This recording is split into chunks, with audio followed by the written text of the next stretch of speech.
like cemetery. Very beautiful cemetery. Hilly, all over the place. Look at this. Look, we're walking past here. Let's see what we see.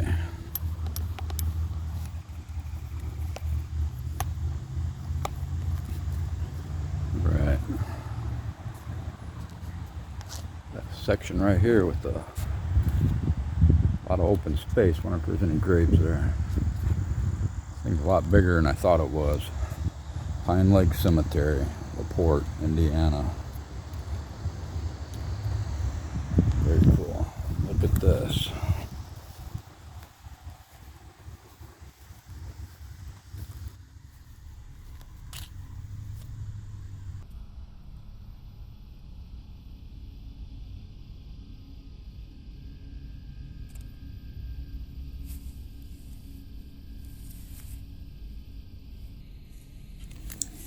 A steady stream of gentlemen callers showed up at Belle Gunness's farmhouse in LaPorte, Indiana, during the first decade of the 20th century, bearing flowers, shy grins, and most important to Gunness, their life savings. The suitors came in response to a matrimonial ad that Gunness had placed in several Midwestern newspapers. The two-time widow was seeking a husband, a man of means, whose expertise and money would help Gunness turn her thriving farm into an even more lucrative business. When Gunness opened the door to the hopeful knocks that fell upon it, her suitors might have felt a jolt of surprise, as the woman who met their eyes wasn't quite as her advertisement. When Gunness opened her door to the hopeful knocks that fell upon it, her suitors might have felt a jolt of surprise, as the woman who met their eyes wasn't quite as her advertisement had promised. Gunness was a tall, stocky woman whose drab clothing and schoolmarmish hair were fitting counterparts to her dour expression. Still, it was the early 20th century, a time when marriage was sometimes a practical matter rather than a romantic pursuit. Union with Gunness would mean a financial windfall for the lucky man who wed her. So suitors overlooked Belle's aesthetic shortcomings and accepted her invitation to dinner. As the man stepped inside their prospective fiancé's home, they remained blissfully unaware that they would never leave the property again. Belle Gunness used her skills of persuasion to become one of the most prolific serial killers in American history. It's suspected that she robbed and murdered as many as 40 men, whom she invited into her home under the guise of seeking a husband. Gunness is also suspected of killing her 5 children, 2 husbands, and various other people who stood in the way of her murderous plans. The combined horror of these deaths is chilling enough, but what's really unsettling is the fact that no one knows exactly what happened to Gunness after her crimes were discovered. Frightening though the thought may be, Gunness might have escaped punishment and lived the rest of her life in anonymity, perhaps free to pursue her homicidal hobbies among the new crop of unsuspected bachelors. Born Brynhild Paulsdatter Storseth in Norway in 1859, Gunness immigrated to the United States in 1881. With a new home came a new name, Belle. In 1884, Belle married Mads Sorensen, with whom she had 4 children.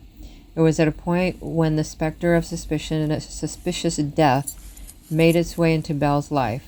2 of her children, Carolyn and Axel, died in infancy from colitis, a disease whose symptoms mirror the effects of poisoning. Not long after that, in 1900, Mads Sorensen perished from what doctors said was a heart ailment. Sorensen's relatives insisted that Belle had played a role in Mads' death, but records don't indicate whether authorities investigated those claims. In any event, the $8,500 in insurance money that Belle received following her husband's demise was a source of consolation in the face of her in-laws' suspicions.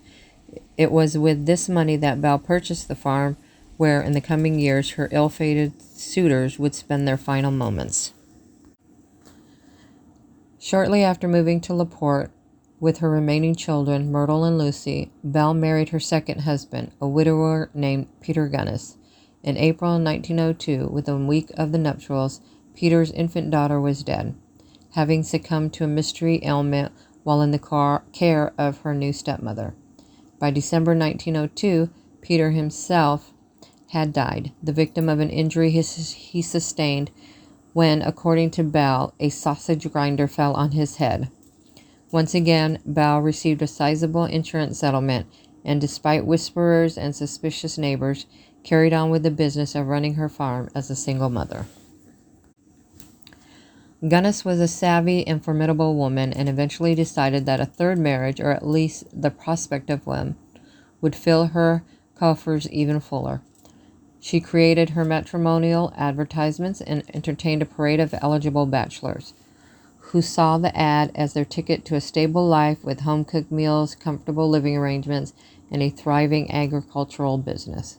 As Gunness requested, the men often arrived with their life savings, prepared to merge their fortunes with those of their new sweetheart. Yet despite her many romances, Gunness never made it to the altar. In fact, several of her suitors simply disappeared, though Gunness was able to keep the strange goings-on at her farm a secret from her neighbors in LaPorte. The first inkling that anything was wrong came in the early morning of April 28, 1908, when Gunness' handyman, Joe Maxson, woke from a sound sleep in the second-floor bedroom to discover that Gunness's farmhouse was on fire. Maxson rushed into town for help, but by the time rescuers arrived, the house was too far gone to save. After the ashes cooled, investigators discovered the bodies of 4 people in the charred remains. 3 of those bodies belonged to Gunness's children, Myrtle, Lucy, and son Philip, whose father was Peter Gunness, while the fourth was that of a headless woman whose identity couldn't be verified, despite the questions remaining about the unknown victim. The fire seemed an open and shut case of arson, with the prime suspect being Ray Lamphere, Gunness's former handyman, whom she had recently fired. When a young boy stated that he had seen Lamphere run away from the burning farm, the handyman was arrested and charged with arson and murder. From there, the situation at Gunness Farm became even more grotesque. Azel Helgenlein, the brother of Andrew Helgenlein, one of Gunness's suitors, showed up at LaPorte shortly after the fire and stated he believed that Andrew had met a grisly end at Gunness's hand. Andrew Helgenlein had told his brother about his plans to visit Gunness, but had never returned home, nor contacted Azel after his stay at the Gunness farm. This fact, coupled with current handyman Maxson's revelation of Gunness, had structured him to bring wheelbarrows of dirt into the farm's hog pen, an area now pocketed with strange depressions, prompted the men of LaPorte to grab their shovels and start digging. What they found was astonishing. The bodies of several men, including Andrew Helgenlein, one young woman believed to be Gunness's adopted daughter, Jeannie Olson, and 2 children. The bodies were in such disarray that authorities couldn't determine how many they'd actually found. Estimates hovered at around 12 victims. Those bones lay buried in the Gunness hog yard. As word of the gruesome discovery spread, family members of other missing men contacted authorities to report that their own loved ones had made plans to visit Gunness and had never been heard from again. The list of potential victims climbed until, according to some estimates, it numbered more than 40. A few weeks after the fire, Lamphere's trial began. Though the bodies of Gunness's children were easily identified, uncertainty remained regarding whether the headless body found in Gunness's home actually belonged to the murderess. Some LaPorte residents who viewed the remains said that the body was too small to have belonged to Gunness. Likewise, though Gunness Dennis testified that bridgework found on the property belonged to her. Tests indicated that the false teeth could not have survived a fire as intense as the one that consumed the Gunness farmhouse. This led to accusations that the bridgework had been planted, likely by the man who found it. Perhaps the biggest argument for Gunness's demise in the fire was the fact that she had been seen since it occurred. Ultimately, Lamphere was convicted of arson but not of murder and was sentenced to 20 years in prison. He died of tuberculosis after serving only 1 year of his sentence. A clergyman who spoke to Lamphere before his death claimed that Lamphere had confessed to helping Gunness bury some of her victims, whom she had killed either by poisoning them or by splitting their head with a meat cleaver. According to the clergyman's version of Lanfear's testimony, Gunness disposed of the body by burying them around the farm, or on occasion feeding them to her hogs. Lanfear answered the key question: was the headless body that of Gunness? With a resounding no, he claimed, as the clergyman and the body belonged to a woman whom Gunness had lured into the house and killed for the purpose of staging Gunness's death. Gunness herself, Lanfear said, had set the fire with Lanfear's help and had fled LaPorte alive, well, and already to reestablish herself in a different part of the country. Gunness's fate had never been proven. Was she killed in the fire, or had she escaped? The 1931 arrest of a California woman named Esther Carlson, who was accused of poisoning a man, generated support for the latter hypothesis, as some of the Gunness friends believed that photos of Carlson bore a striking resemblance to Gunness. Students of the case remained divided in their beliefs as to whether Gunness perished in the house fire or made the great escape of her life. Regardless, it can't be denied that Belle Gunness was an evil, conscienceless woman who, far from evincing a personality advocative of a French meaning of her name, nurtured a nasty side that spelled death for the men who wanted to make her their wife.